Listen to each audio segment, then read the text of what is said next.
Are we live? I think we live. How y'all doing tonight, family?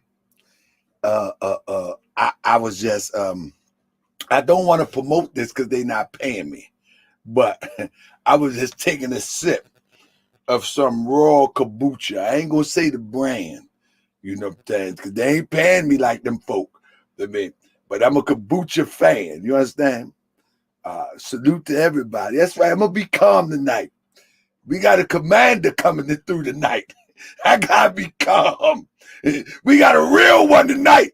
Y'all with me? We got a real one tonight. We got a commander coming through. So I gotta be calm. You know what I'm talking about? Now listen. We can play with them fake ones. We can play with them fake ones. We can talk a whole bunch of smack to them. We ain't gonna play with the real ones. I just play. Y'all know. Look, somebody gonna say that. Look at him. He capping. You know how they gonna do? They gonna take that and run with it. I ain't seen nobody clip any of my stuff yet. They could use that one. Yeah, he talk all that stuff, but he don't really want no trouble. That's right. I don't want no trouble. I don't want no trouble with Grandmaster Jay and his folks, and I don't want no trouble with anybody other folks. So anyway, family, today, right, we got a nice interview coming up. We got a beautiful interview coming up. I mean, let me see. All right, Big, what you got for us tonight? They say what we got tonight. We gonna keep something smoking and hide up in here. So, family, you know, with me, right? Keeping it a buck. I think I shine a lot of light on what we have determined to be a fake representation of militias, and not necessarily the militia as it relates to the people, but as it relates to the leader of the NFAC. And many people say, you keep talking about NFAC. This show is not about NFAC, I promise you. This show tonight is an interview with the commander of the national commander of the Huey P. Newton Gun Club. And I'm glad that we have a chance to give a raw interview with a brother who, in my brief research, seemed to be one of the ones that actually does training. He really trains. You know what I'm saying? Some of these people, I be researching some of these people. I can't find no training video. I can't find nothing. I'm like for real. I got to bring up GMJ. When I started to research him for the first time, and he was talking all that gun talk, I mean, for real, Allah knows, I could not find one video where he was training, talking to children, teaching children in the community. I didn't know where his community was. I was like, that was like a red flag. You know what I mean? That was a red flag. Love Queen says, no videos is good though. That's not good. No, it ain't. You don't have to put all of your business on video, but if you are there for the public, then the public need to know where you're at so they can call on you. They need something out there. You know what I'm saying? They don't need all of their videos out there. But yes, they should have a brief sketch of training videos. They don't need to go all in great detail because remember, let's be clear. Gun clubs and militias are supposed to be public servants. In other words, they are there to protect the public against oppression, against our people. And so if our people don't know where they're at, and if they're legitimate, then it defeats the purpose. But I definitely know what you mean, sis Love Queen. I got you. I miss you. I ain't seen you around in a while. I thought you walked off on the job. I thought you walked off, Love Queen. Where you been over there? You been over there with Michi X. You done bought one of them Michi X packets, Love Queen. Where you been? We ain't seen you. You done bought one of them Michi X packets. I know you did. Nah, man. That's my girl. That's my sis right there. 100. That's right. She said she been laying in the cut. Love Queen been laying in the cut on her fake account. Yeah, she was Blue Lives Matter account. Now I'm playing. Love Queen been chilling. But listen, we're going to get started right here in a minute. So family, what I'm going to ask you to do is to share this on your social media, because when I start talking down on this fake militias, gun clubs, etc., etc., when the guy wants to spank his monkey, everybody want to share that. You know what I'm saying? But we're going to talk about the real tonight. So with that being said, I'm going to bring my guests on here, family. Let's get rocking, family. I'm about to ask some serious questions too. We ain't going to put no cut on it. There you go. And if you hear my dog in the background, know that I got an old dog. She like 92 years old. She like to bark and whine sometime. But brother, you're looking good. Look like you're ready for war. I don't want no. Right on. With that being said, brother, would you mind introducing yourself? I mean, to our people here on Moorish World TV, my brother. Okay, give me a sound check, brother. How can you hear me? Brother, you sounding wonderful. You sounding wonderful, Okay. brother. We're gonna go in Peace and tonight power. too. So everybody need to share this. I am Babu Omawali, the national chairman of the Huey P. Newton Gun Club, founded here in my city of Dallas, Texas.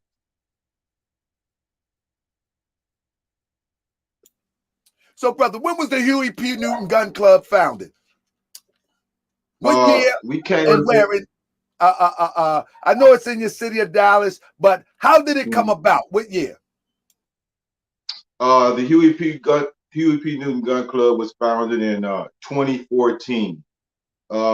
We went down to do a protest for Alfred Wright, who was a victim of white supremacy here in Texas, not far from where Dr. Khaled was in Jasper, Texas.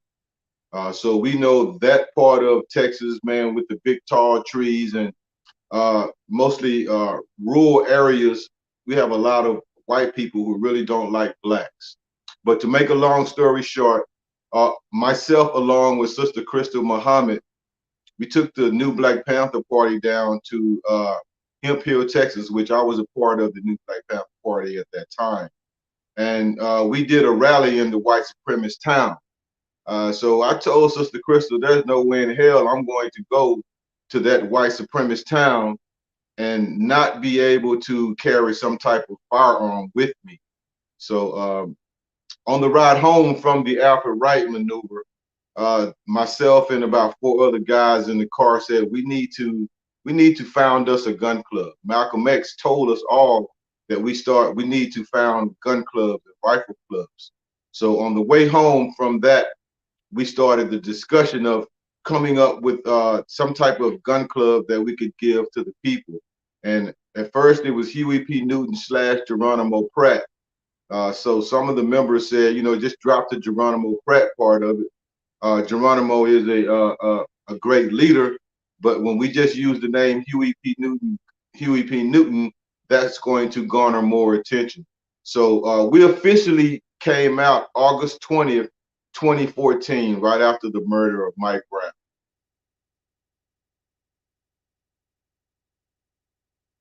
Oh, you went blank on me.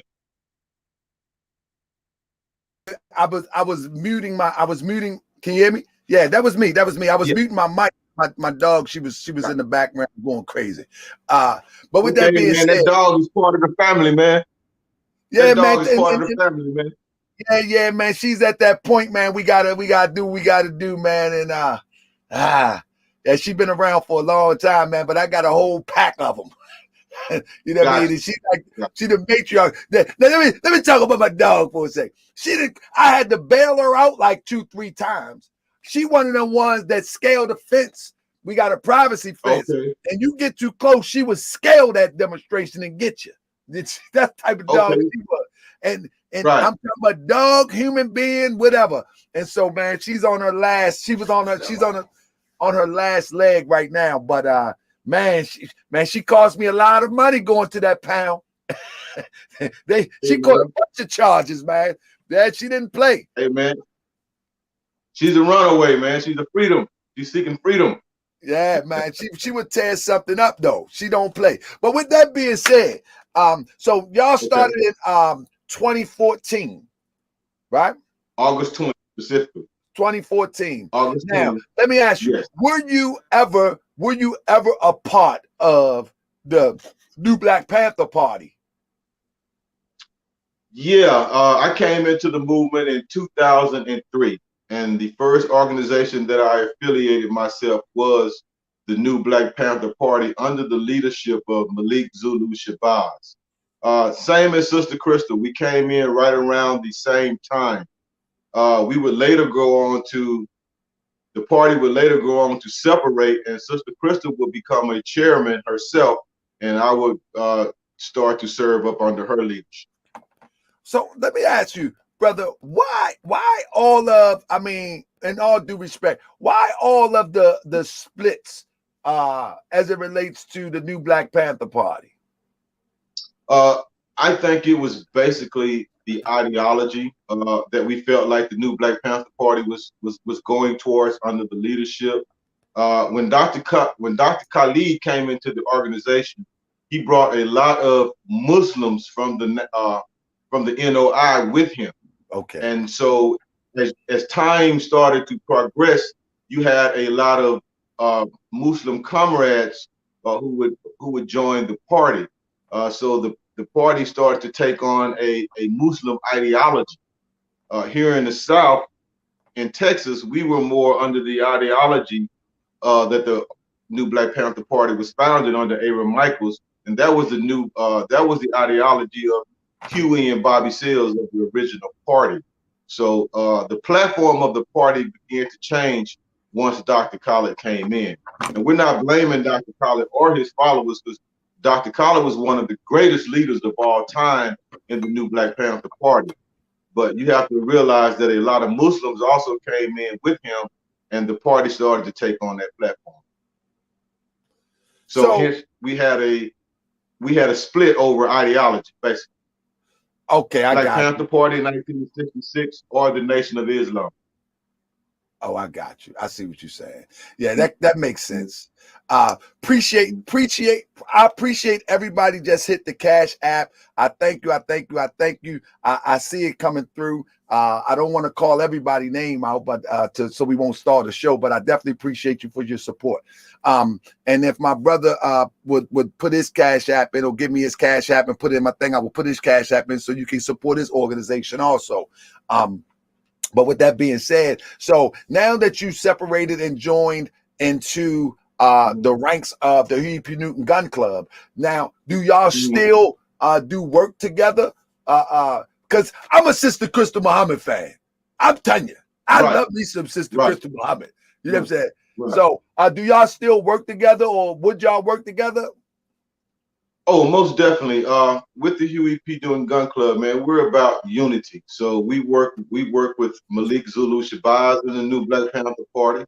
We work with Sister Crystal Sonia and the new Black Panther Party, and all liberation organizations that are willing to get on the ground for the people. It just makes common sense that we would all come together in some type of unification and try to get this work done. It's not about one organization besting the other. It's about us giving our people a platform of unification. What have y'all been rubber stamped by Huey P. Newton family in any kind of way? No, or is there any complications actually, there with the family? No complications whatsoever. We reached out to the Huey P. Newton Foundation, which his wife Frederica Newton, she's over the foundation, and we basically got her blessings. She actually came and joined our Facebook group, so she sees everything that we do. One of the things that we don't do is we don't use the name of Huey P. Newton to promote self-interest and make money off of it. We don't use his image. You know, you would never see us with T-shirts with his face on it, selling them. If we do that, we'll give them to the people. But we don't make money off of our comrade's name, off of our honorable comrade's name. What is the motivation of the organization? Ultimately, what is what is the organization dedicated to in the most simplest form? Okay, in the most simplest form, during my tenure with the new Black Panther Party, we had so many programs that we took part of. We had clothing programs, we had feeding programs, we had educational programs. Well, the Huey P. Newton Gun Club, we wanted to basically just lean in on one particular factor, which was survival and self-defense. So we wanted to create a group in this time in history that would go out and teach our people about defending themselves on a massive platform, on a national platform. So that was the encouragement for starting the group. Our mission statement is we want to arm every Black man and woman in this country who can legally be armed. We think if you have the right to go out and buy a firearm and you're not an ex-felon or a convicted felon, by all means, you need to go out and get a firearm so you have the ability to protect yourself. The second part of that platform is we want an immediate end to police brutality in our communities. So when we organized the Huey P. Newton Gun Club, we started doing community patrols armed, watching the pigs that was in our community, the same as the original party. And the third part of that platform was we wanted to talk to the youth about gun violence around this country. So we said, if we're going to be a gun rights and a gun advocates organization, specifically to Black people, that we need to talk to our people about some of the gun violence that's going on around the country.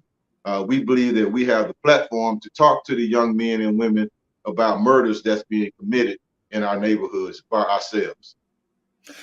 How many chapters have y'all have? How many chapters do y'all have around the country? Do y'all have chapters around the country?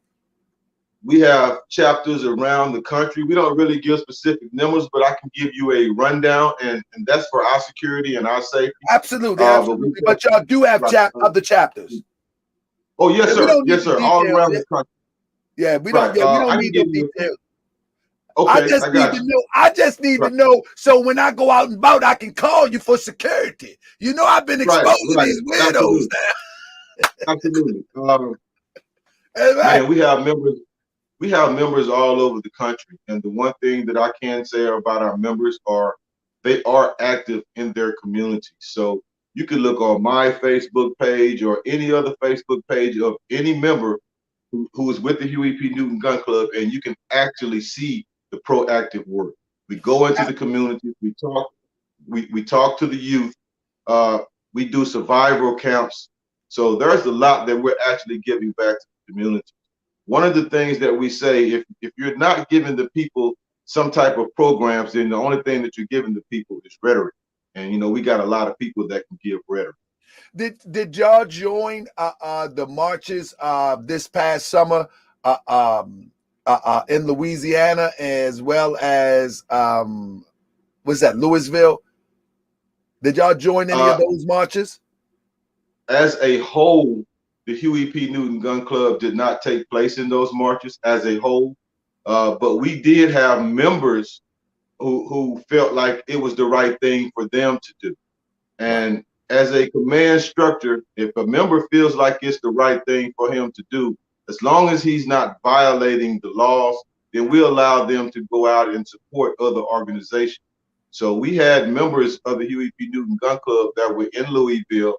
We had members of the gun club that were in Louisiana. We had members of the gun club that was at Stone Mountain. But as a whole, we didn't participate as a whole. Okay, that's very honorable. That's very honorable because I encourage, you know, I'm a leader of the More Science Temple of America in some regard, and I encourage, you know, our members, you know, to go in and see what it is, you know what I mean, to other temples, to other organizations, all of that. Absolutely. So I think that's very honorable. But on that note, when all of these gun clubs begin to pop up this past summer, you know, from one who's not in the know of the gun clubs and the militia, it appeared as if many of them came out of nowhere. Is there any way? Is there any way that you are able to decipher those who may not be who they say they are and those who are legitimately? Is it a community that has been around before this past summer? Because many of us, even in this chat right here, haven't seen this many gun clubs before this past summer. Is it a community? Right. There is a black gun community, and we basically know who everyone is in that community, whether they've been around for a few years or whether they're a startup, because they usually come from another organization where they've done prior work. So we're able to go back and basically know what type of work that these people have done before. One of the things that surprised me was the group out of Atlanta, when everybody was giving them the they're the next Black Power movement, and they turned out to be a bunch of actors and actresses. I don't know if you're familiar with that. I'm very familiar with. I covered it. Okay, so when we saw that, we knew exactly that they were not linked to any past organization that we were familiar with. And we can tell that simply by the way that they dress, simply by the way that they spoke. And there is no gun club or militia that's going to stand next to a police officer and take a photo. So when we start seeing all of these things brother, don't get take me, place, brother, hold up. Just you're gonna get me started, brother, because I got a problem. Hey, go ahead and get started, man. You got to do what you got to do, man. But when we saw this take place, we knew that was. I'm gonna let you finish first, because I had a problem with that myself, brother. Yeah, I mean, certain things bring up red flags. When you have a sister who is not battle dressed and she's out there with some tights on and some little elf-looking boots, though that is not the attire that a militant would wear. Her firearm was a 22 rifle, and we just don't take a 22 into battle. And the third red flag was her taking the picture with the white police officer, and they were like they were all friendly and shit. You're not going to see that from any activists in the Black Power community.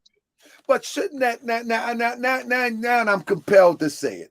Shouldn't that apply straight across the board? Because when I started seeing JMJ taking the pictures with the police, man, that stood out to me. And I got the pictures, you know what I'm saying? And he was organizing with the police. Shouldn't that go straight across the board as a red flag?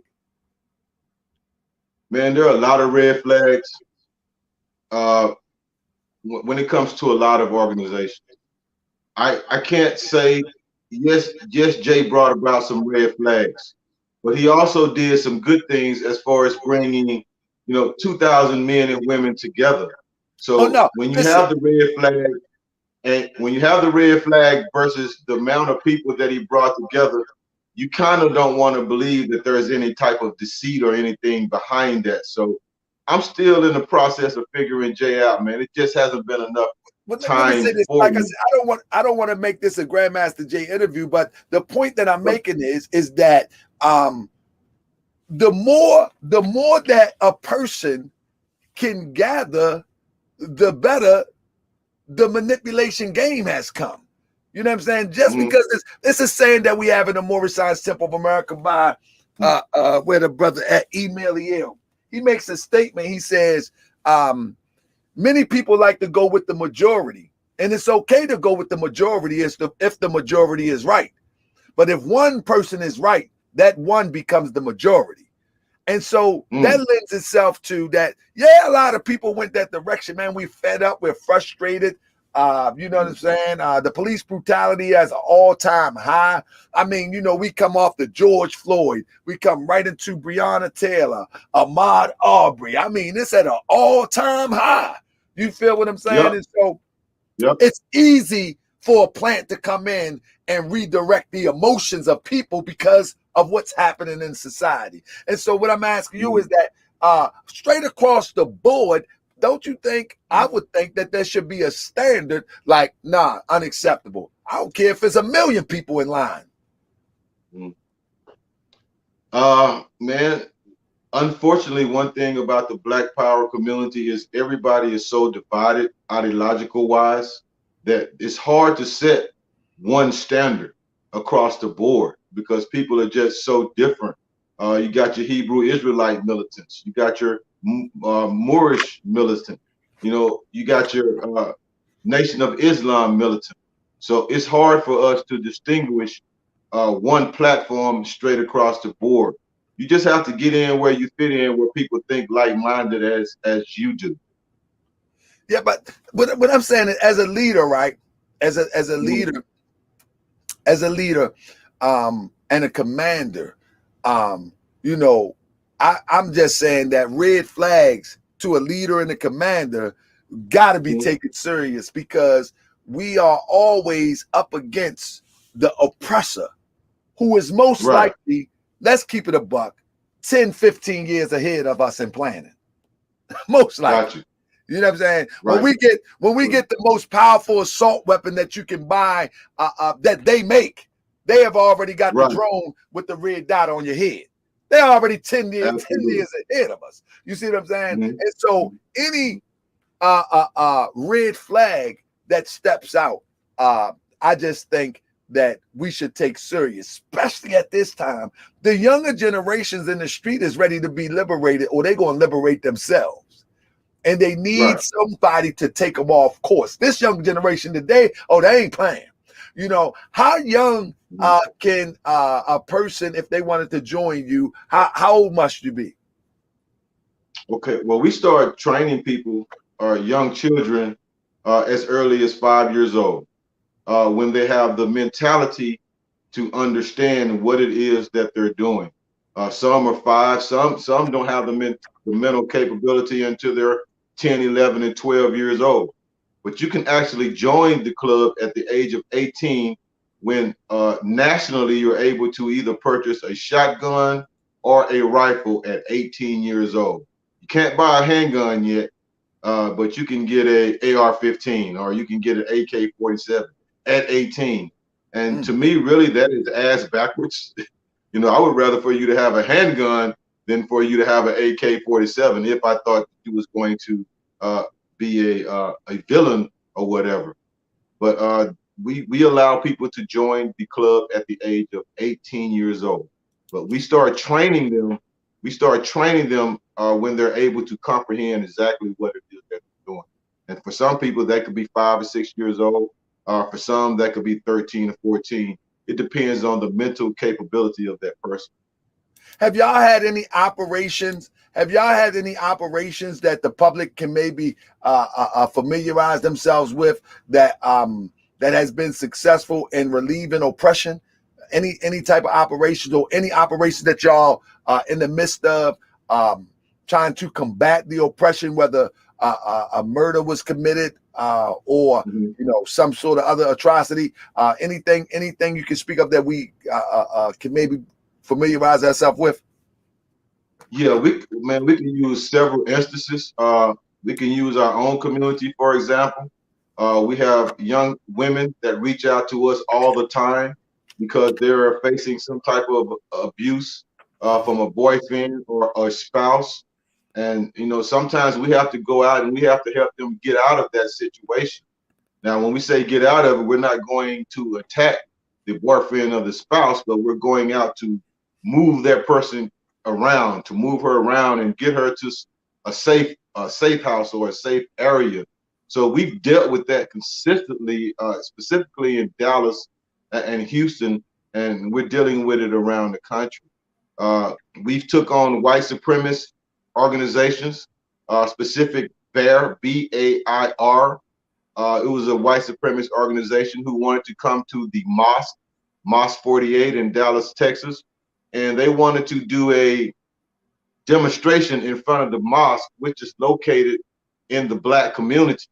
And we basically told them that if you come there, then you're going to walk into a hornet's nest. You come to that Black neighborhood with your white supremacist group or whatever you want to call yourselves, then I promise you we're going to outnumber you 100 to 1.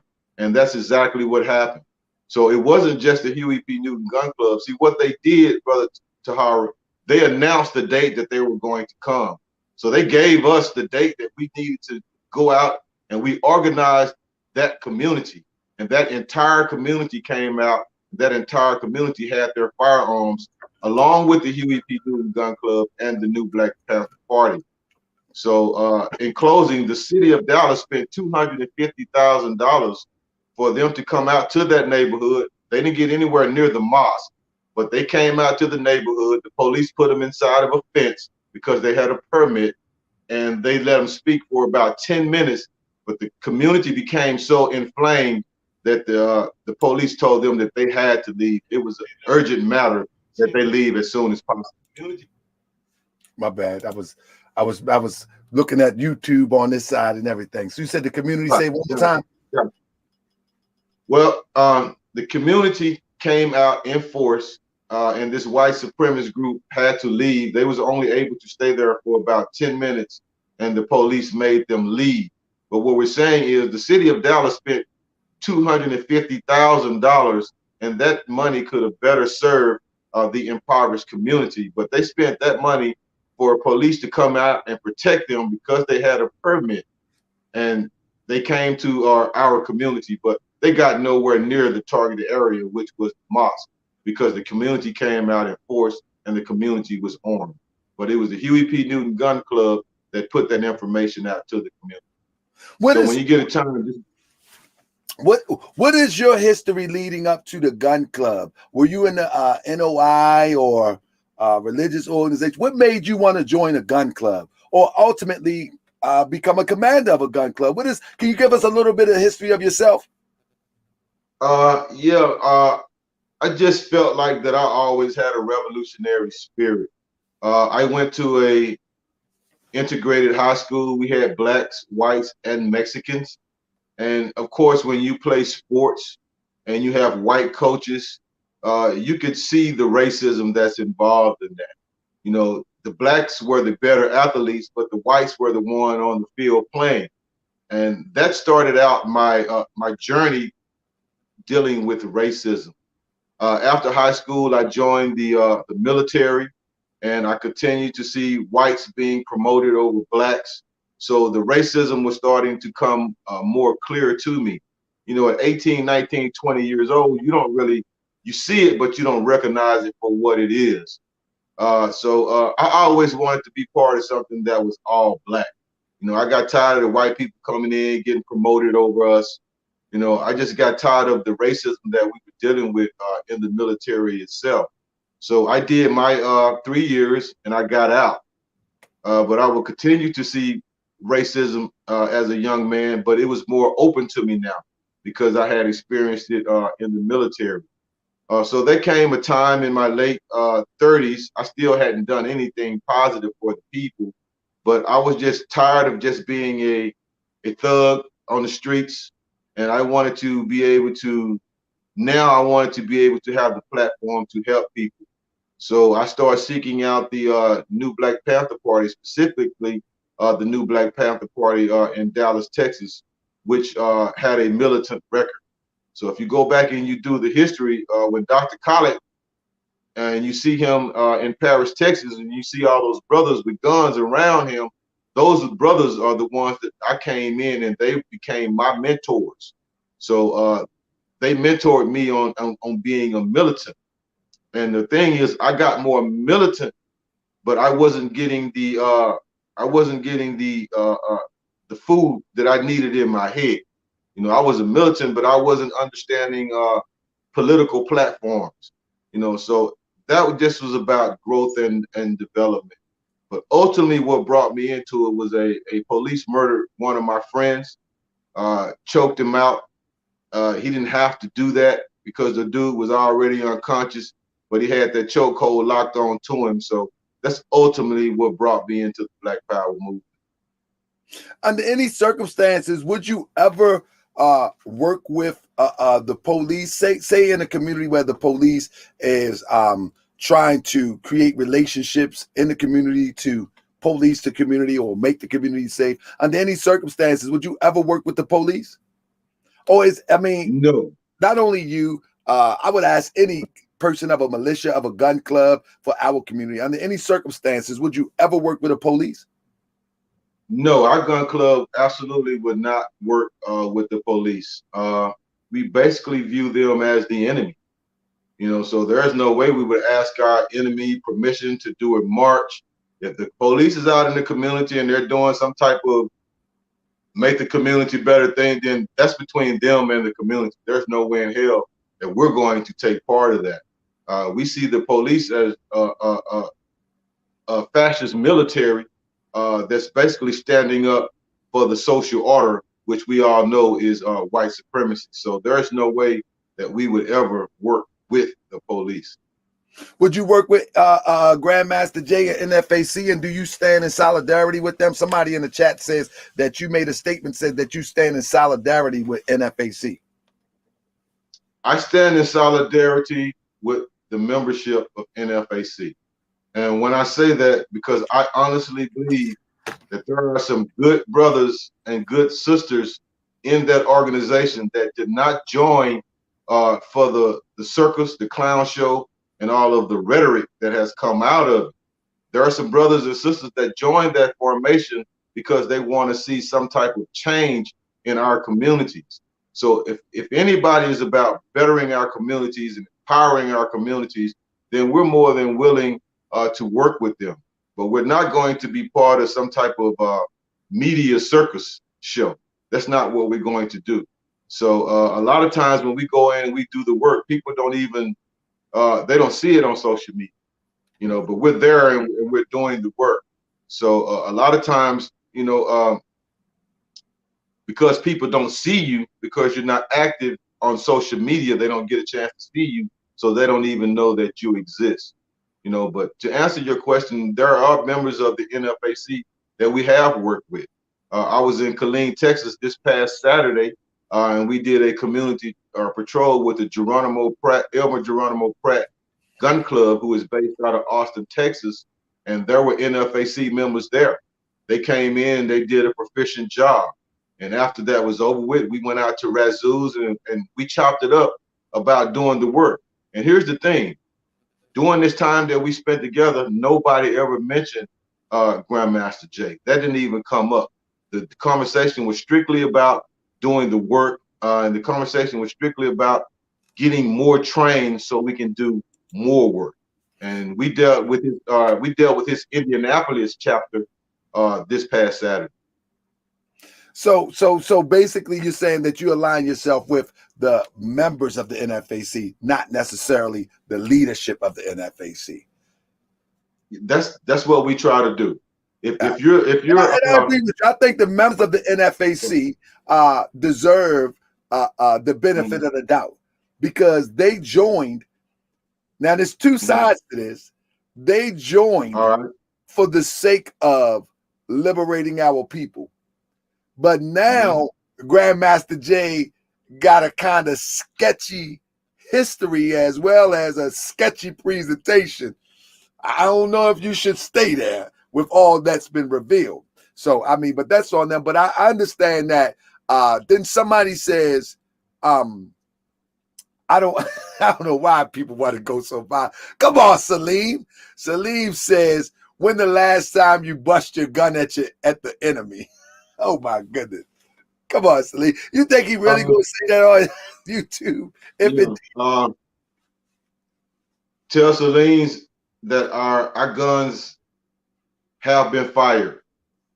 And we can't get no specific places, we can't get no specific times, but the Huey P. Newton Gun Club has fired their firearms, and not at black people.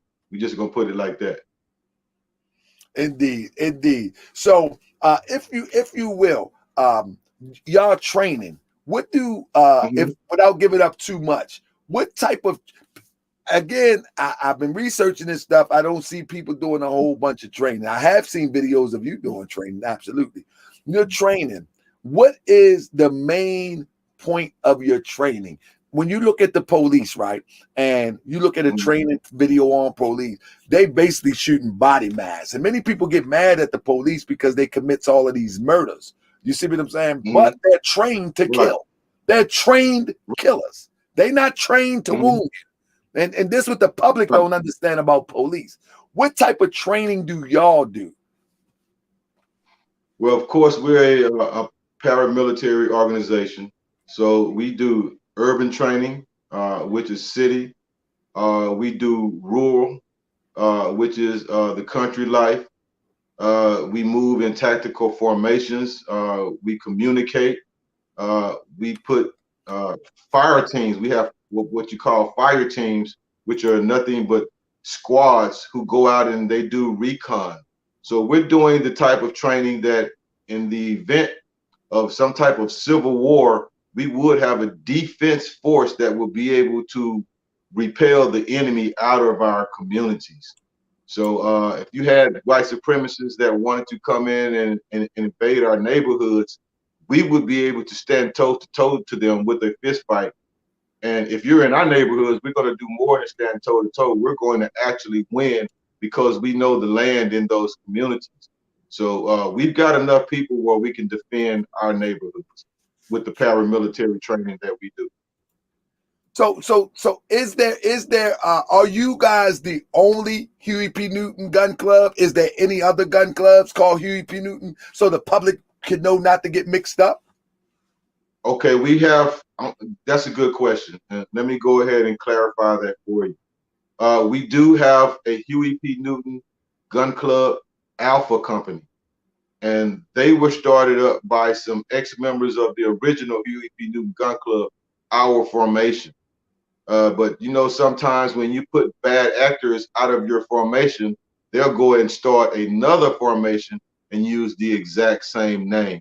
But the difference with them is they use the actual logo with Huey P. Newton's face on it, and they are also an interracial gun group.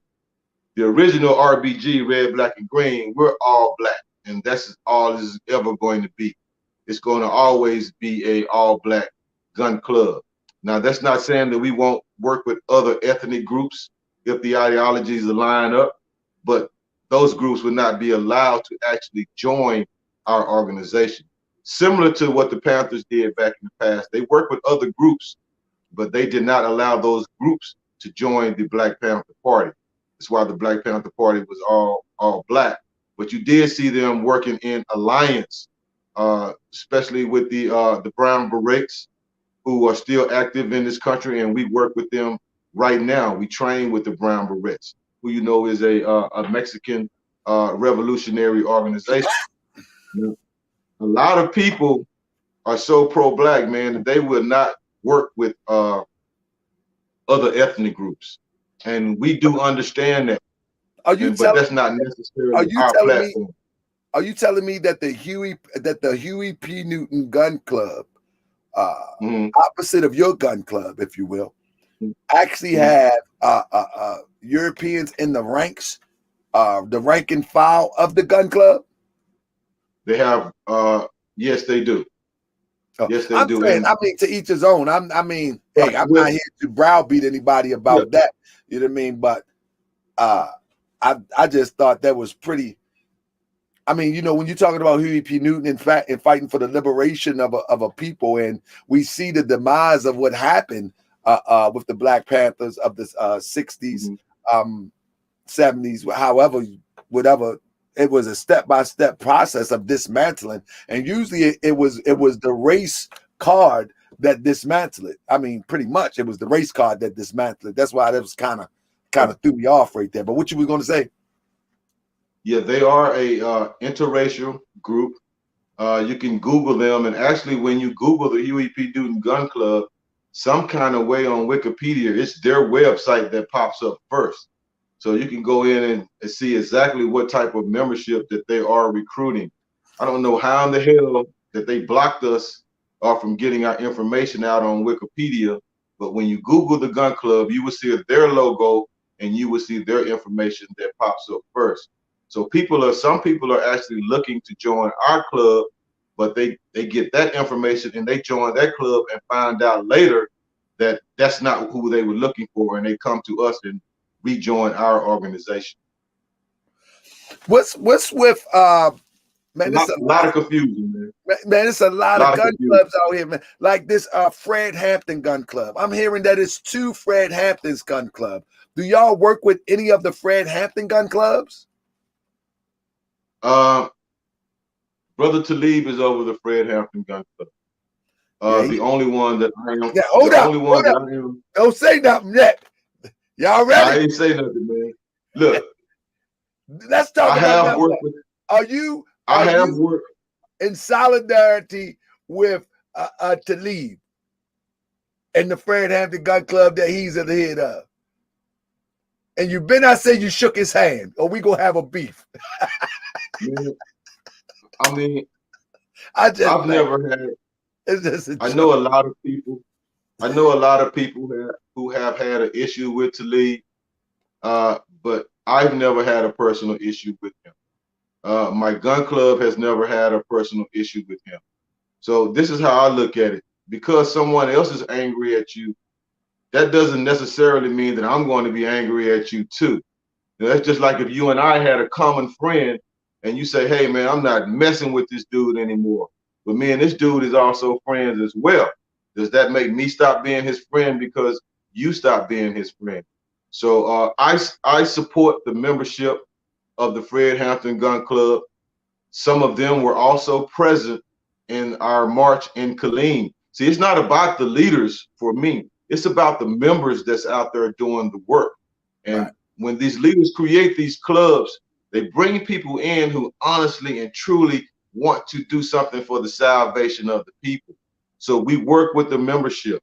Their second in command, Brother Bricks Sr., he is a solid soldier and he stays away from the bullshit. So I have to say, man, in all honesty, yes, we do work with members of the Fred Hampton Gun Club. Yes, we do work with members of INFAC, but we have never closely worked with the leadership.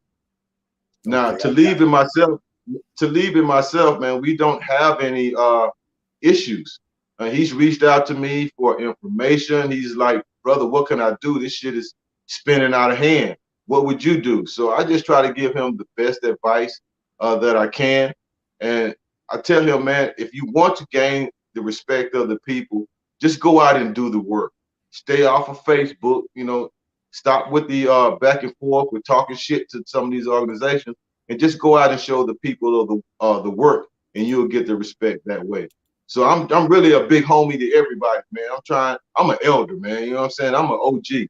So I try to put everybody on the same track as far as doing the work and staying away from the controversy. So the only person that I really haven't had a relationship with is a Jay. Right. Is it do you think there need to be a certain standard put in place, like a moral code, a moral standard? Because that brother Talib done beat his meat online, brother. Like, let's keep it a buck. Yeah, I didn't watch that, man. No, you ain't have to watch it. You didn't have to watch it. I'm telling you now, and I didn't watch it either. What I'm saying is, shouldn't there be a certain moral code before you can be the leader of anything that's supposed to be liberating people? Shouldn't we set a standard, a high standard, or all bets is off? Like, at some point we got to say, listen, if you with that, then you part of that, and that you must own that. We don't want to be associated with that. At some point, are we going to put a moral code, a standard in place? Like, if Jay gonna work with the police and put up barriers somewhere, I can't work with your members. If you're going to be beating your meat and sending pictures to people online, I can't work with your members because now I'm gonna be associated with this foolery. Does it come a time where we need to put a standard in place and stick to it and stop straddling the fence? Are we ever going to stop straddling the fence? Because I'm gonna give it to you, Buck. It seemed like you want to work with the brothers. You know what I'm saying? But the brothers still want to work with one with a low moral code or a possibly agent type behavior working with the police.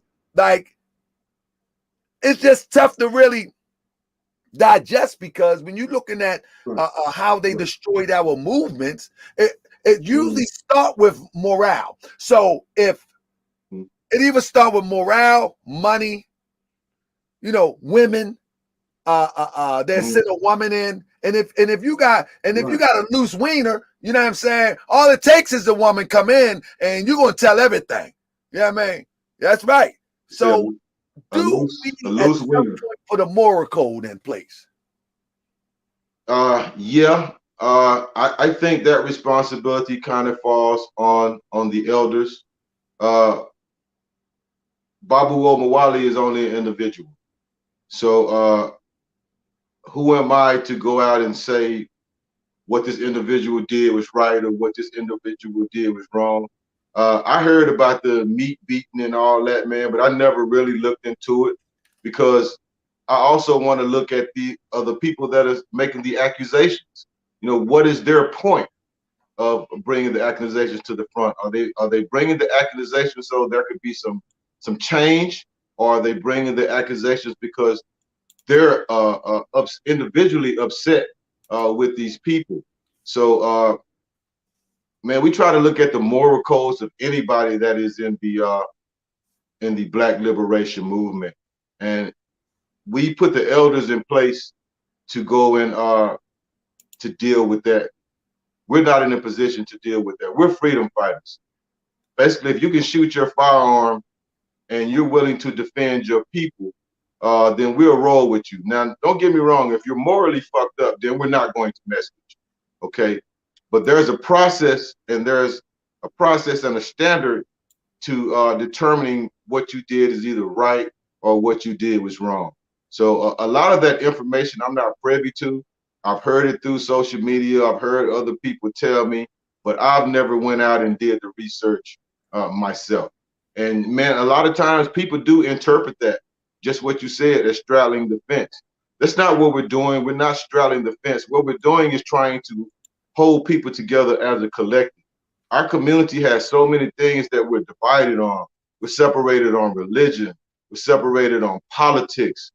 We separated by money economically, the poor, the bourgeois versus the proletarian. So there has to be something that we're unified on, and that is the defense of the people. Now, don't get it wrong. If you're just screwed up, then we're not going to deal with you at all. And there's a lot of people, individuals, that we will not align ourselves with, that we will not work Um, at the end of the day, the reason why I point that out, because if with. again, if you have, hold on one second, if you have a faulty moral code, you know, Mm-hmm. there's a strong possibility that you could sell us out. You know what I'm saying? Because you don't have the fortitude to overcome the basic carnal nature that someone can use against you. That's what I'm saying. Mm-hmm. And so Oh, absolutely. I'm just trying to get an answer that at some time, do we draw the line and say this is our expectations, or we're never going to be liberated? You know what I'm saying? Mm-hmm. We can't be liberated without discipline.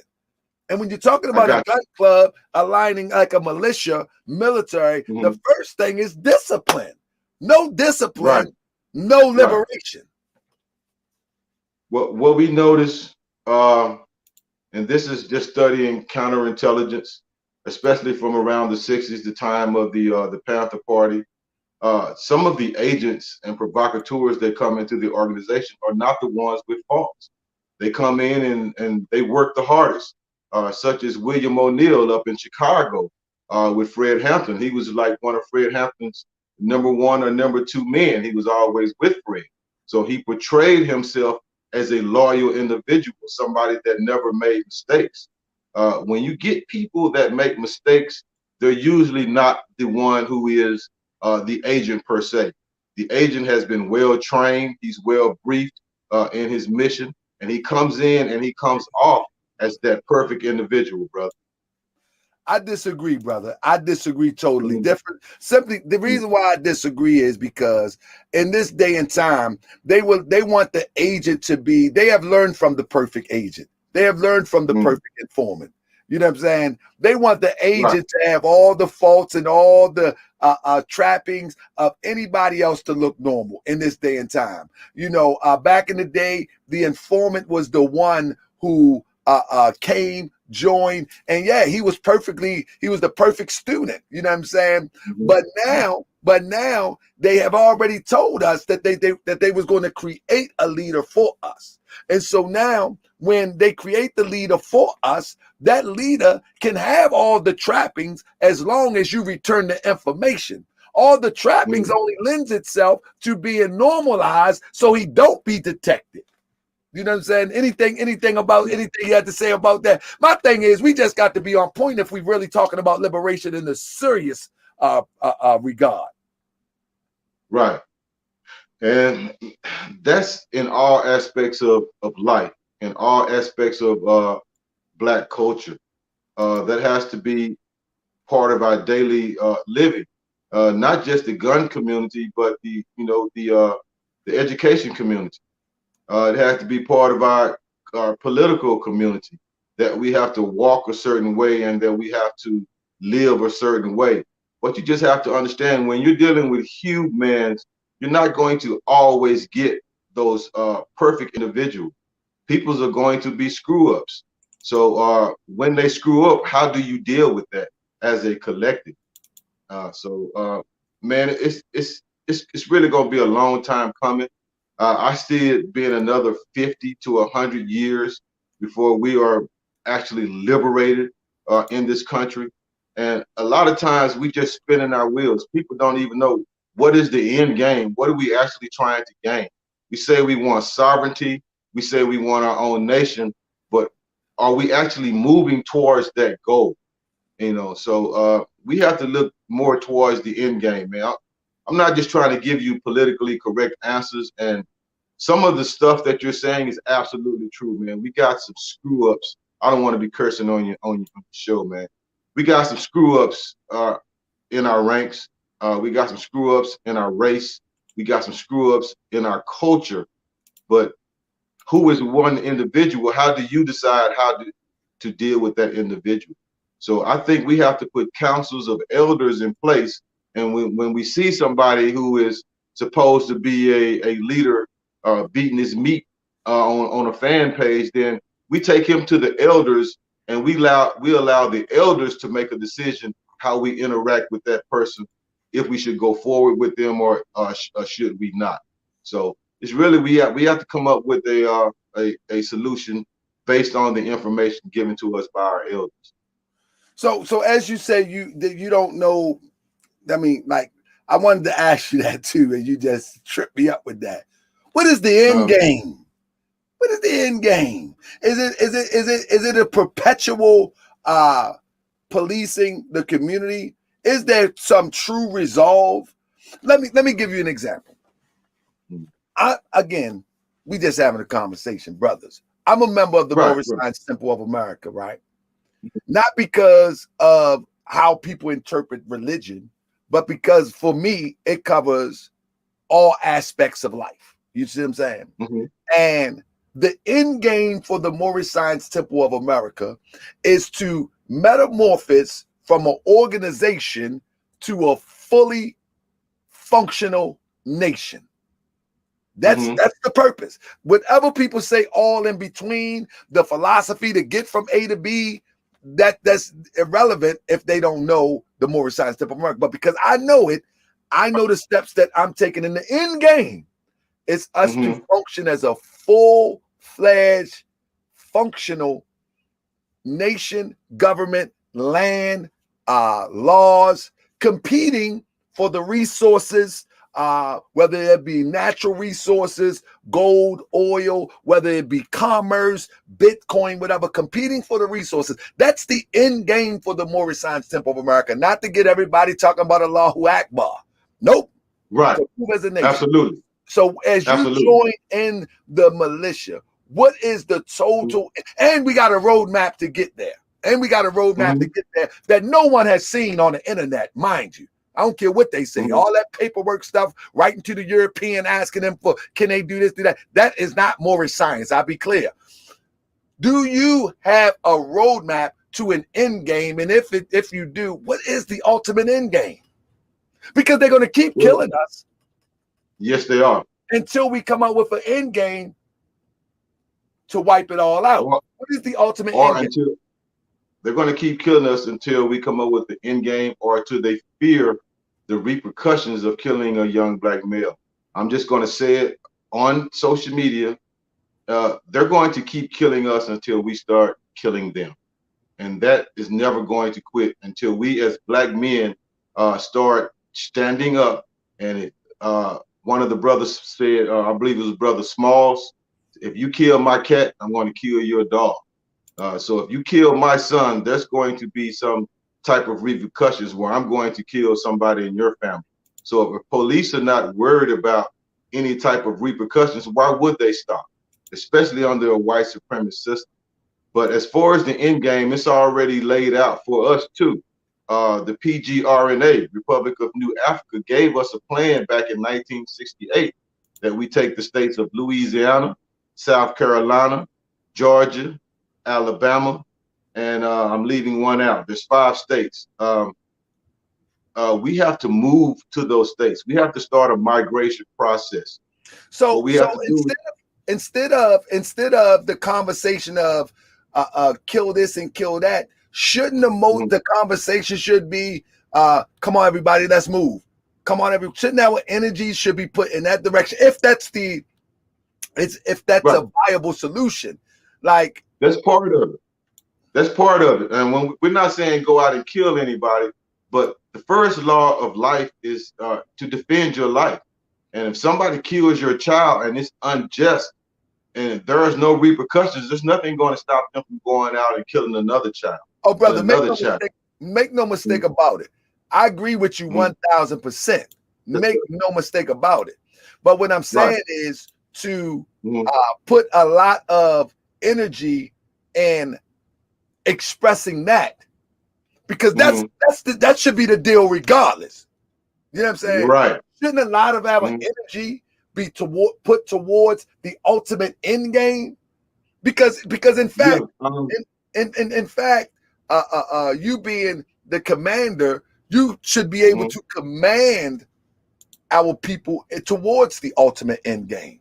But the ultimate end game ain't gonna be kill one, kill one, kill one. That ain't the end game, not for real. No, I mean, no. So that's not the end game. You're right. Yeah. So the end game. Let me give you an example of how it is migration. And a lot of people are saying, I'm not going to move to the South. I'm not going to move to Louisiana, Mississippi. You know, a lot of people say, y'all get us all in one area and they ain't gonna do nothing but drop a bomb on us. So whatever you put out, there's going to be somebody that's going to come back and debate that. But I'm gonna give you an example of where it's working right now in this country, and they have not fired one fucking shot. If you look at Texas and everything going west, Texas, Arizona, Nevada, California, Latinos and Mexicans are taking control of those states through migration and through having children. And in another 20 to 50 years, those states are going to be 80 to 90% Mexican, and they're going to control the resources. You know the difference between them and us? They're not walking around, parading around with rhetoric. They actually putting in work.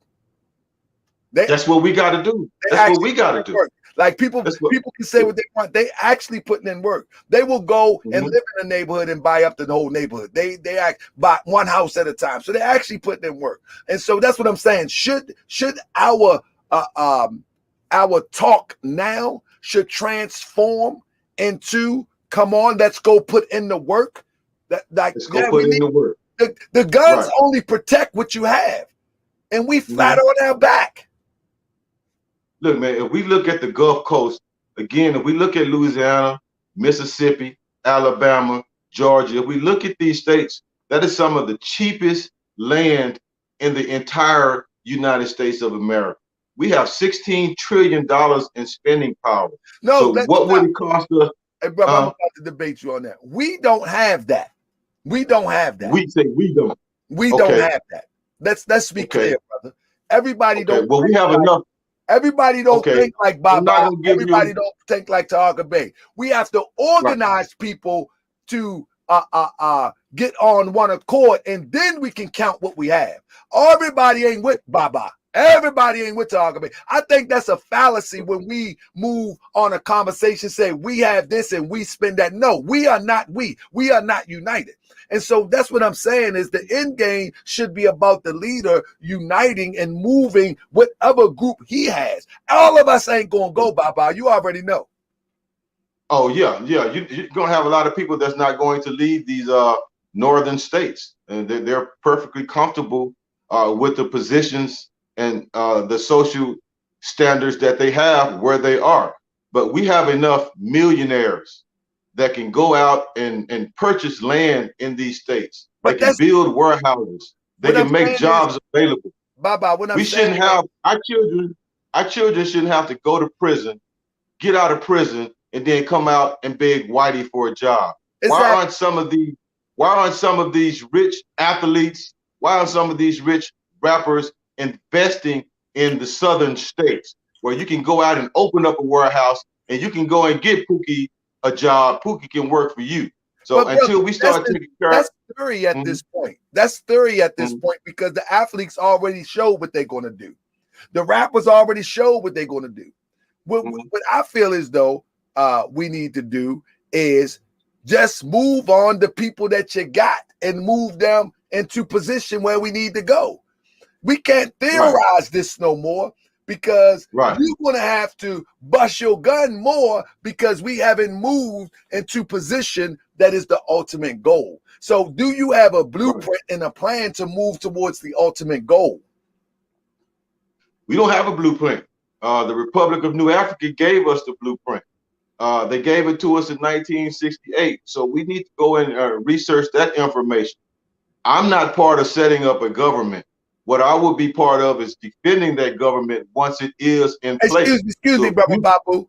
I see some of mm, your members on here. Hey, family, primetime tactical training. He said, let him talk, brother. Seems like you're trying to push your own rhetoric, brother. This is an interview, and this is a challenging interview. This is Moorish World TV. And in speaking to brother Babu, I told him we will have some challenging questions and we will have some challenging dialogue. This is good. right. So we can Yes, really sir. chop it up because maybe you and Babu can go back. You know what? Maybe we need to develop this blueprint that we have from the African, et cetera, and let's start moving forward. Maybe this conversation can lead to that. It's never about rhetoric. It's all about bringing out the thoughts that provoke thought. That's all it is, brother. Come on. We can have a conversation without thinking that it's an attack. It's not an attack. It's a conversation. It's a spirited conversation because we love our people. So, brother, relax and enjoy. Back to you, We brother can roll with that. Babu. We can roll with that. Um, Again, brother Tahar, it's just going to take a collective.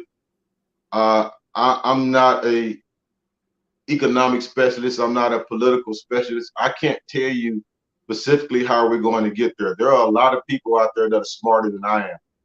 I am also not a leader that's going to encourage 30 million people to move on command. They're not going to make that happen for me. So it's going to have to be people with insight like yourself. It's going to have to be people who are politically established and financially established to get us to that direction.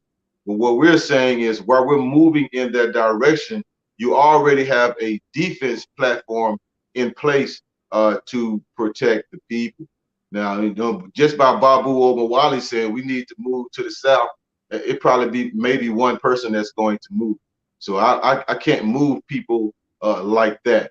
And again, I'm gonna say it one more time. There are a lot of more people out there are more inclined to give you economic direction, to give you political direction, and to give you more cultural basis on how we get that done. I am part of the political part of that process. I try to get all my questions going on. 1 second. I had a bunch of questions here, but I'm enjoying your conversation, brother. Real quick. I'm enjoying this conversation. So you being the head of the commander, Mm-hmm. do you have an assistant? Do you have a board? Do you have a team? How does that work? And you don't need to give We have names. I'm just saying, is there a structure right. there? We have a national central committee. who the commanders refer to whenever they have issues. The way our platform is set up, each city operates different according to the needs of their city. But if they get into any type of situation that they're able to go back and reach out to the National Central Committee, and we can help them with any objectives that they may have.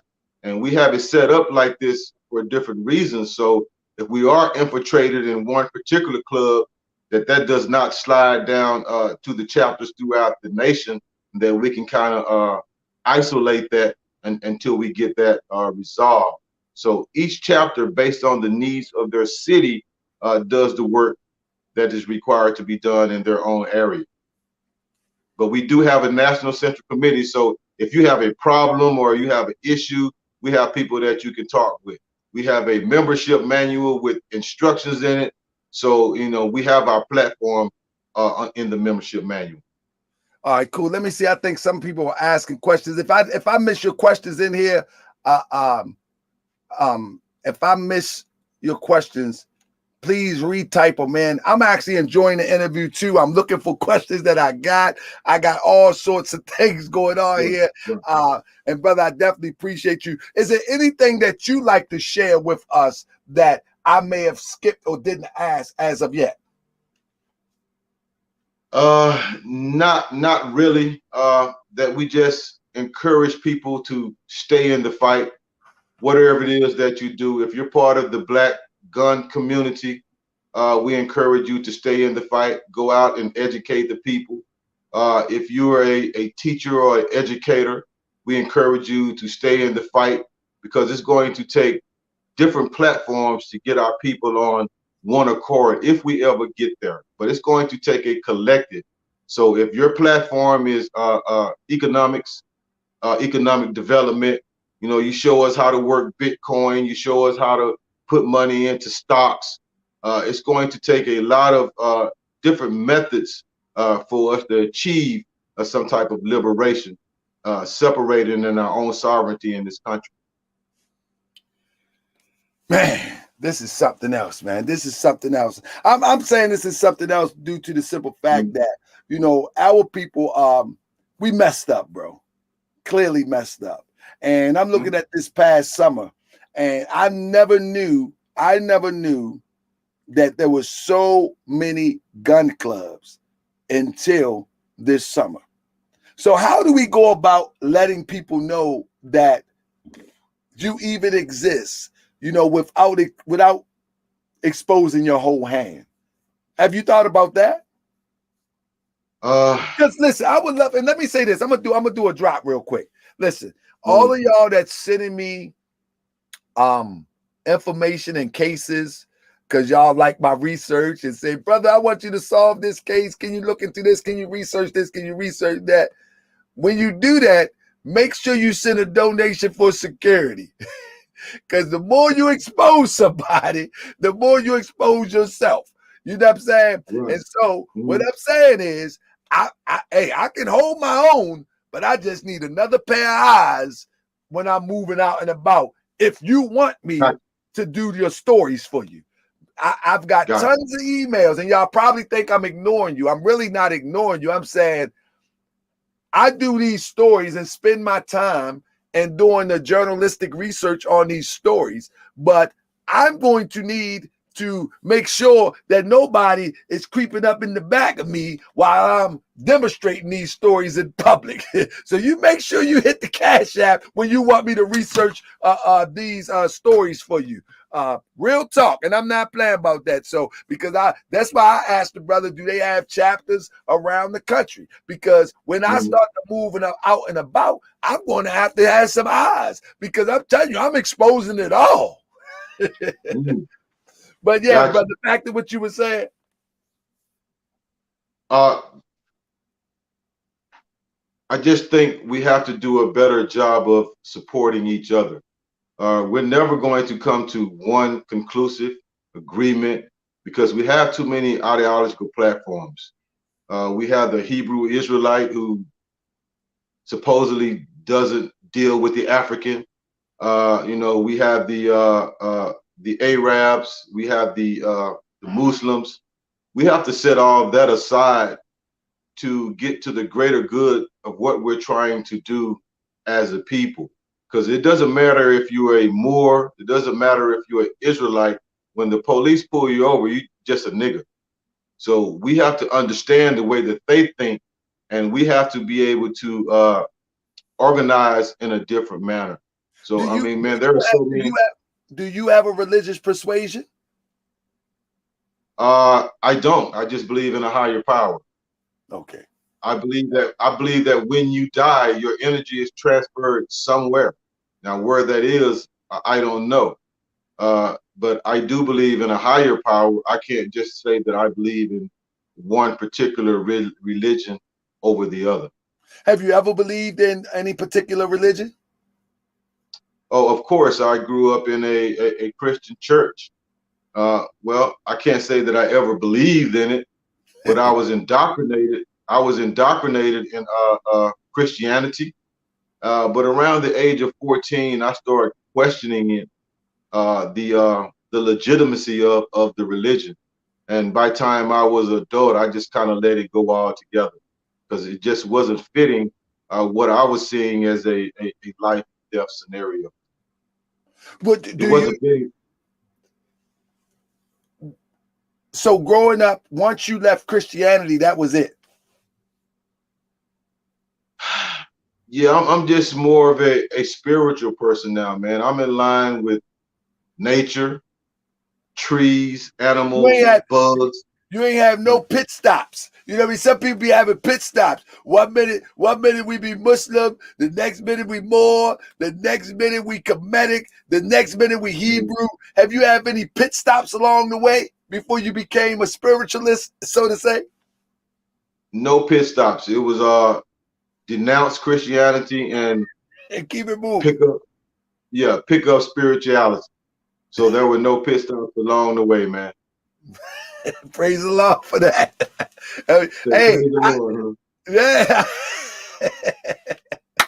Yeah, Right. I'm trying to tell you, man, because sometimes we take these pit stops, man, it make us worse than what we was. You know what I Yeah. mean? It Yeah. make us we leave Christianity and then man we start be picking up all this stuff. One minute we more, the next minute we fortunately for me, I've been a Moorish American since I was. I, I, I mean, I come to know that we are all Moors without a doubt, but I acknowledge and proclaim my nationality as a Moorish American when I was 18 years old. So, very early on in life, I accepted that. I ain't have a whole bunch. I ain't have no pit stops. I went straight from who knows what God was to a Moorish American and believing in the universal principle of the same energy which you talk about.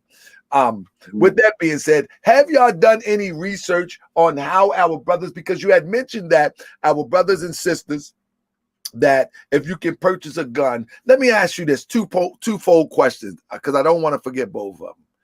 If you are a felon, can they join your ranks? That's number one. Right. By us being a gun club, we're very particular about who joins our ranks because federal law states that a felon cannot own a firearm. Now, there are some states after about 10 years who will allow you access to a firearm specifically in your home. But according to what your crime is, some felons can join the gun club. They would just not be part of the gun uh, platform that we have. They would more or less be just connected to the survival platform that we have. That means you can go out and you can teach survival, you can teach camping, you can teach water for purification, but you can't be around the firearms. See, a lot of times our felons, especially our black felons, man, they're giving a double jeopardy. They get the felony, and they go to prison, and then they have that felony tag for the rest of their life. So us being the Huey P. Newton Gun Club, we're saying to our people, we're willing to give you a second chance, but we have to do it within the bounds of the law. because we don't want to get you arrested because you can't be around firearms. So we restrict felons from the access to the firearms, and we basically give them an opportunity to engage the community with our survival programs. What don't you think another fight would be to try to get it legally on the books that ex-felons should be able to reestablish the ownership of firearms after you do your time? Like, I mean, as a gun club, you know, pro-gun, pro-Second Amendment, after a person does his time, that's supposed to be it. That's another fight that gun clubs should get into, that all of them, that's one thing everybody can agree on. You might don't agree on Hebrew, you might don't agree on more, you might don't, but you all can agree on that when a person do their time, that's it, that's all. That's it, that's and all. And then they put the resources together to get the laws on the book that once you tap out on your time, but I mean tap out, no probation, no nothing, that you should be able to petition to have your rights installed. Is that something that y'all could look forward to as a gun club? Because y'all pro guns. Absolutely. It's going to take more lobbying power than just the Huey P. Newton Gun Club. No, I'm talking about all gun clubs. That's one thing. We're going to have to have we're going to have an alliance that has lobbying power. And when we start doing that, now we're getting into politics, political structures. So not just so you can join a gun club, but hell, so you can rent a damn apartment. A lot of people can't even rent an apartment because they have a felony record. So you can get a job that's going to support your family. A lot of people are excluded from some of the best work because they have a felony. So that's something that the Black community as a whole need to look into. But I know exactly where you're saying. We do have people who go out and do the research and try to get people's gun rights reinstated. But I think what you're talking about is bigger than just the gun platform itself. The only reason I mentioned that is because when you're talking about the pro guns and you know, I think everything associated with guns should be addressed from that platform. You know what I mean? Like some people they're just not interested in guns. You know what I'm saying? So of course they're not gonna take it to heart as a person like you that may be a gun enthusiast. Do you consider yourself a gun enthusiast? Not so much an enthusiast. The gun is basically just another political tool amongst many. So I mean, I when you say enthusiast, that's like a person he goes out and buy a firearm and he's just all giggity about it. I mean, that's not my purpose. My firearm Let me rephrase it. Are you one that take a liking to firearms as if, you know, it's an extension of you? Only in a self-defense mode. Okay. Only because it is the only resource that we have in this country to be able to defend ourselves. If they take away firearms from the people right now, who's going to be the person that's going to be attacked? And that's going to be the Black man and the Black woman. So the gun is a defense tool for us to be able to defend ourselves and for us to be able to defend our communities. So it's not just about the gun in particular. Okay. If it came to, do y'all dispatch to things like Washington D.C.? Do y'all dispatch to rallies that have been happening lately during the Trump era? Did y'all do any dispatches outside of the marches with Grandmaster Jake? Negative. That is not our mission statement. Okay. Our mission statement is our mission is to go into that community and empower that community and give them the tools to fight for themselves. If I live in Dallas and there's something going on in Washington, D.C., I can come up there and I can deal with it for a day or two, but eventually I'm going to return to Dallas, and Washington, D.C. is still going to be dealing with that. brother. So You our see how mission you do me, statement, brother. I, See how you do me. mm, See how you do me, brother. hey, Your answers are so logical, brother. The right, reason why, and I have to mention it, the reason mm, why that I've been so hard on Grandmaster Jay is because he mm, lives in Ohio and he transport himself to other cities to act as if he's going to give relief to these other cities by the way of marching. When right in his own backyard, he doesn't have a resume.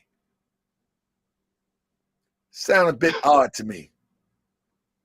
Sound a bit. You yeah, just talked about your own backyard. That mm, that is your immediate concern. mm, Again, shouldn't that be the standard on how we vet people that try to enter into the gun community? Where's your track well, record? What is your true record in your own backyard? brother, I just have to be honest with you. That's a question that I can't answer. We have a lot of people who come in and they don't have a track record. We got a lot of people who come into the gun community and we've never heard of them before at all, but they make a lot of sensationalism, and people love adversity, and people love to be sensationalized. So that's why you have a lot of these leaders who are attracting the amount of followers that they do, because they sensationalize everything that we do and that they do. We don't do that. So if you have an issue in Ohio, we will come to Ohio. We would train you. We would train with you. But at the end of the day, we're going to leave and we're going to go back to our specific cities, and you're going to have to deal with that because we're still fighting racism and fascism in our own cities. So we can't be all up in your yard trying to clean your yard up when our yard itself still needs to be cleaned up.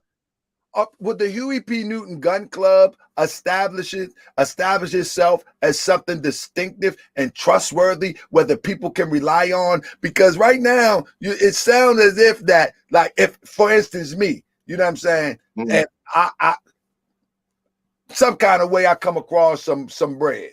And I was going around and lecturing and teaching people about how to identify the operations against our people, the COINTEL, and I was the higher security. I can't hire Huey P. New Gun Club because now you got the ops with you of NFAC, even their members, the NFAC, and no harm, no foul with their members, because I know their members most likely got good intentions. But what I'm saying, would the Huey B. Gun Club ever make the distinction that this is us and that's them, because we don't want to be defined by the things that they have been defined by?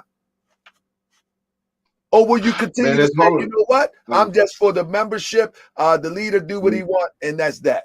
Because at that point, the public, it's hard for if the public has the idea that one is an op, that one is a agent, you know, and they not answered up to that, then all of a sudden your association becomes support, even if it's with the Right. member. Mhm. See, that goes back to what we said earlier about riding the fence. Uh, and what happens to fence riders is usually they get shot on both sides. So um, let me just say this, man. We're about unification. We're about bringing the people together the best that we can. If we identify you as a person or an organization who is against the interests of the people, we will not work with you. Now, we won't necessarily make it our obligation to come out and confront you on media releases or anything of that nature, but you would know that we're against you because we won't work with you as a whole. You might get bits and pieces of our membership that will come out because they've been sensationalized as well, but you will not get the masses of the organization.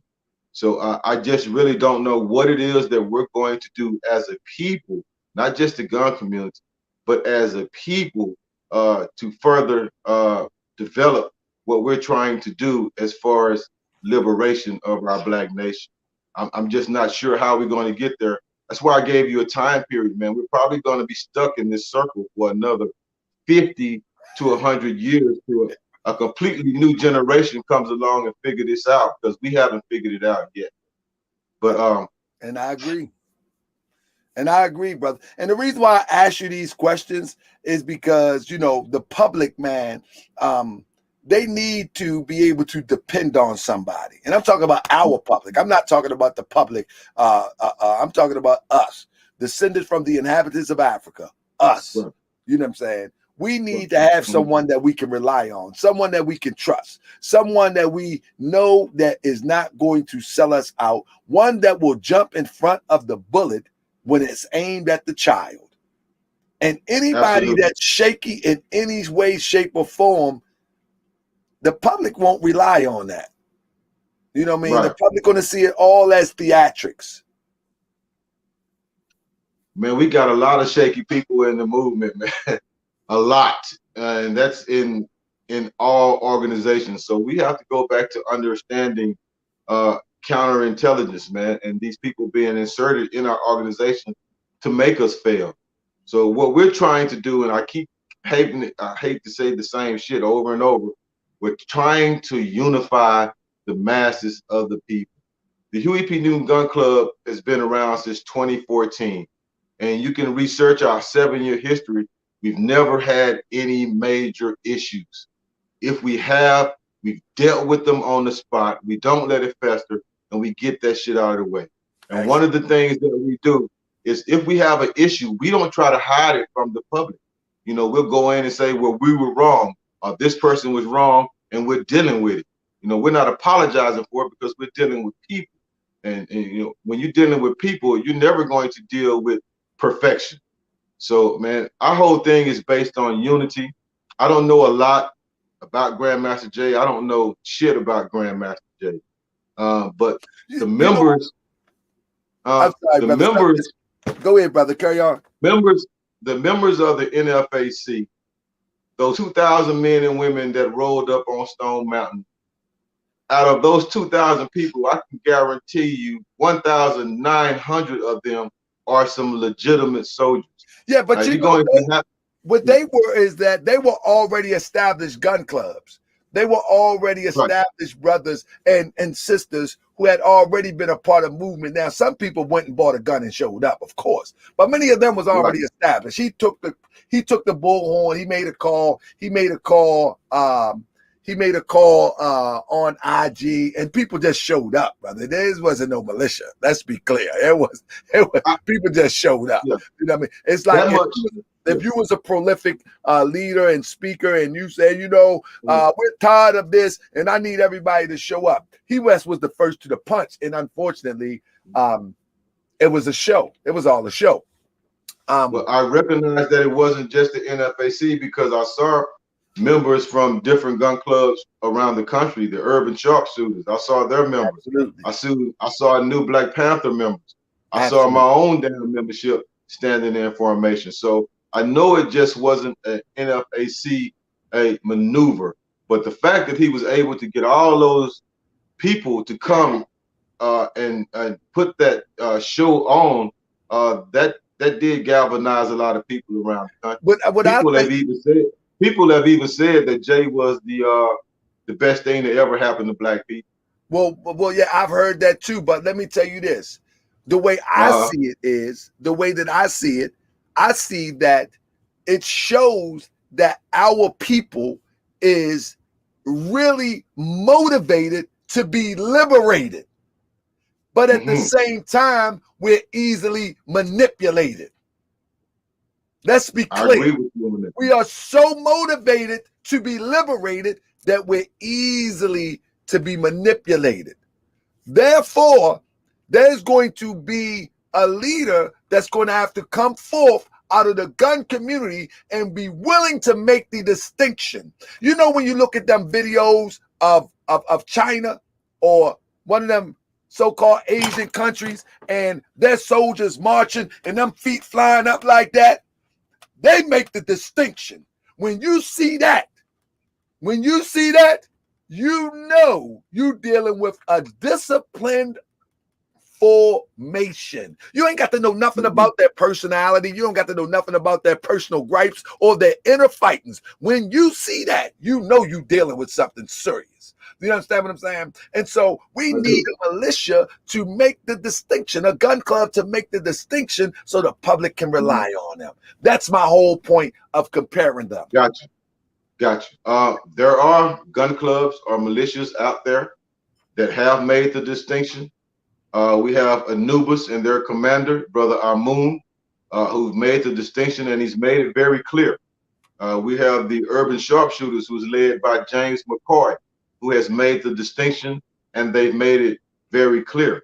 So there are people who have come out in the gun community and made the distinction that they would not stand with certain organizations. The Huey P. Newton Gun Club, we just haven't put out any distinctions for ourselves. We're still in the process of studying the whole thing. So it's still because when you look at it, when I talk about the public, we got about 10 more minutes, but when I talk about the public need to be able to trust you, when they roll in with these vans or with these trailers and trying to, if it comes to it, trying to give people these vaccines. If people want to do it, then by all means, they have the right to do whatever they want.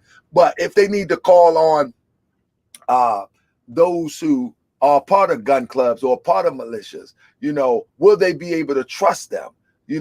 Or are they working in the same interest of the oppressor? You know what I'm saying? Because I ain't taking none of that stuff.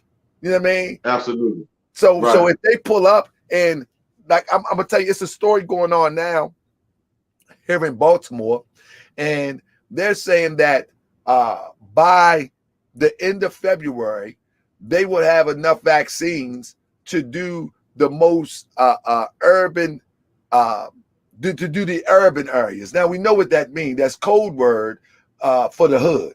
That's code word for the ghetto. You see, and they are not going to tell them to go to some location.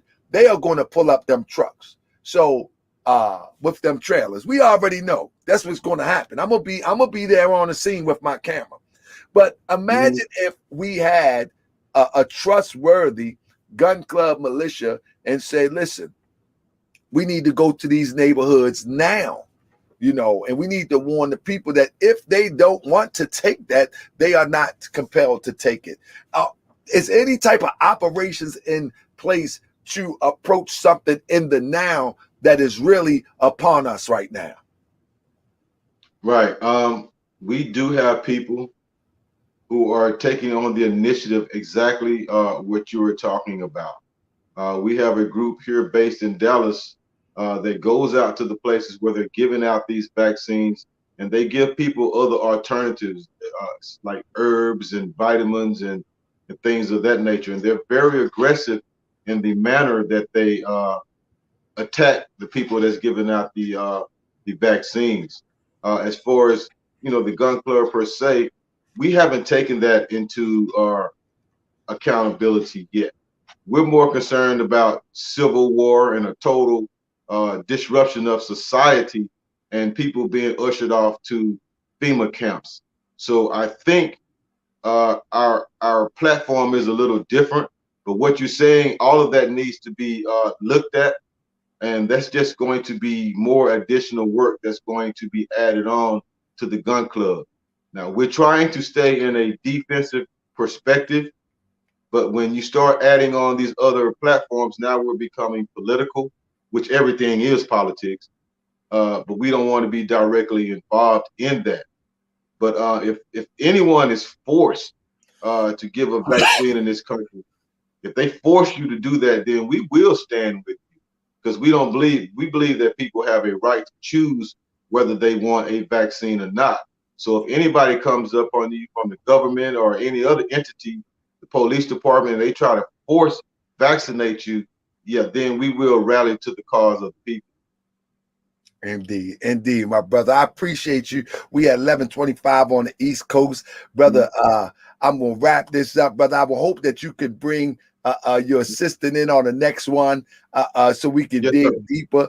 I think I understand that you have a more with you. I would love to bring him on and have a conversation with the both of y'all on how the Moorish concept, from his perspective, how it intermingles with the concept of the gun club or the gun community. You know, I'm definitely one who believes in the Second Amendment. Matter of fact, I'm gonna give it to you a buck. Whether they had it or not, I'm good. Wink, wink. I'm gonna tell you the truth, Right on. because I know these people Hey, ain't playing. and in closing, man, I just want to say I appreciate the hard questions. Yeah, That's really preparing me. You gave me some questions that I absolutely did not have the answers to.